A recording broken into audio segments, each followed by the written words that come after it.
Là, on a un joli onomatopée. On va pas le laisser passer. Hop là.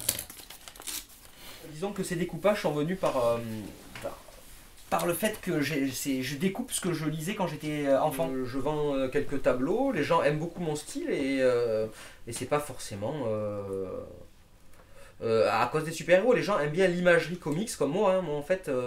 Et moi ce que je veux mettre en avant, bah, c'est pas des super-héros, donc il y a quand même un travail, même si voilà, je suis un peu, on pourrait dire entre guillemets, un geek, tout ça. Moi après quand je fais mes collages, mon but c'est vraiment pas... c'est plus un style graphique que je veux mettre en avant comme la trame, je disais, les aspérités du vieux papier de comics, tout ça. C'est plus ça qui m'intéresse que de mettre des super-héros. Les gens qui m'achètent des tableaux, souvent ce qu'ils aiment bien, c'est qu'en général, je les tire en exemplaires uniques ou souvent par deux exemplaires. Mes collages souvent font une taille A4. Et en fait, donc, je les scanne et je les agrandis. Là, les tableaux que je vends, on peut dire, c'est vrai que c'est pas l'original qui est petit. Disons que je les agrandis, et pas par mégalomanie, mais je les agrandis justement pour ce que je disais tout à l'heure, pour voir la trame, les aspérités du papier. Même j'aime bien, ça me dérange pas qu'on voit des petits coups de ciseaux, ça donne un côté homemade un peu. Et en fait, c'est ça que j'aime bien. Donc voilà. Mais après aussi, j'ai pensé, j'en ai discuté avec les galeristes que j'ai rencontrés. C'est vrai qu'après, si on les vend à un certain prix en galerie, il faudra que je donne, je pense, le petit collage aussi à côté avec l'original. 4 heures de découpage.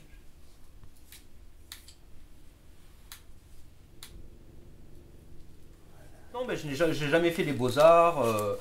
Non, j'ai toujours été assez alerte sur tout ce qui se passait, toujours curieux, toujours fan de bande dessinée, de films, de cinéma, mais pas que du cinéma qui sort au cinéma, qui sort là comme ça. J'ai toujours aimé regarder aussi en arrière les vieux films, je suis assez cinéphile, donc les vieux films des années 70, tout ça, donc avec leurs fameuses affiches qui sont bien différentes de celles qu'on a de nos jours. Et donc en fait, je me suis nourri de tout ça en fait. Je pense, c'est surtout ma curiosité et ma passion pour la pop culture en fait qui m'a nourri et qui a fait que ce que je fais ça ressemble à ça aujourd'hui. Voilà. Et après donc si je fais ça, c'est vrai qu'il y a un petit concours de circonstances qui s'est passé, c'est que j'avais décidé de me faire un grand poster en fait avec un grand poster avec toutes les couvertures plein de couvertures de comics que je lisais quand j'étais enfant. Donc j'ai récupéré des vieilles BD des années 80, tout ça que j'ai acheté d'occasion. J'ai découpé les couvertures, je me suis fait un grand poster avec toutes ces couvertures, et je me suis donc retrouvé avec ces BD sans les couvertures. Donc je me disais, bon, ben, je vais pas les mettre dans ma collection, il n'y a plus les couvertures, bon, ça vaut plus rien. Mais d'un côté, je me disais, je vais pas les jeter, il y a toutes les histoires à l'intérieur, c'est dommage de jeter toutes ces histoires, tous ces dessins, tout ça. Et donc c'est resté pendant à peu près peut-être 2 mois dans mon salon, il y avait ces BD comme ça, qui étaient en plein milieu.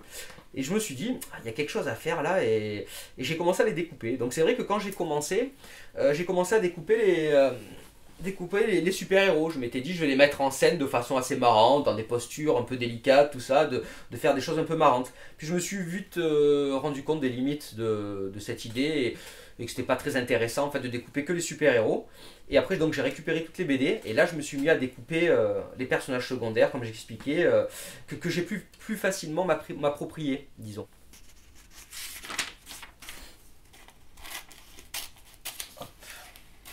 Donc voilà, ça a commencé comme ça, ils m'ont contacté car ils ont vu mon collage de Spider-Man sur internet. L'idée est venue comme ça, quoi. Il n'y a pas eu de... J'ai vu, je sais plus si c'est une couverture de film ou si c'était j'avais vu une vieille image d'un dessin où on voyait son œil en gros plan, et d'un coup ça m'est venu, vu que j'étais à fond dans mes découpages, je faisais que découper tout ça, j'étais conditionné dans le découpage, et c'est vrai que dès que j'ai vu cet œil, tout de suite j'ai pensé, je dis mais ouais, tout le tour ça pourrait être des Spider-Man, le contour j'ai tout de suite pensé à son ennemi Venom qui est noir, et je dis il reste plus qu'à mettre des collages après en noir et blanc au centre, et on peut facilement faire l'œil, enfin facilement, c'est réalisable quoi, et donc à partir de là je me suis mis en quête d'acheter des tonnes et des tonnes de Spider-Man. Là il est allé dans le temps...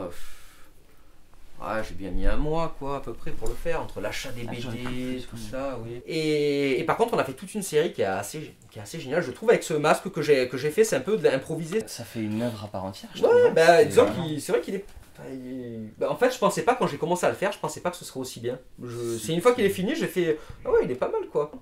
Et là, maintenant, à chaque fois, ça évolue. Maintenant, je fais des tableaux en noir et blanc, le dernier que j'ai fait, et j'ai mis des touches de couleur au milieu. En fait, il y a tellement d'idées à avoir avec ce système d'art entre guillemets, quoi, que c'est vrai que j'arrête pas d'avoir des nouvelles idées. Donc voilà, j'espère que ça va continuer.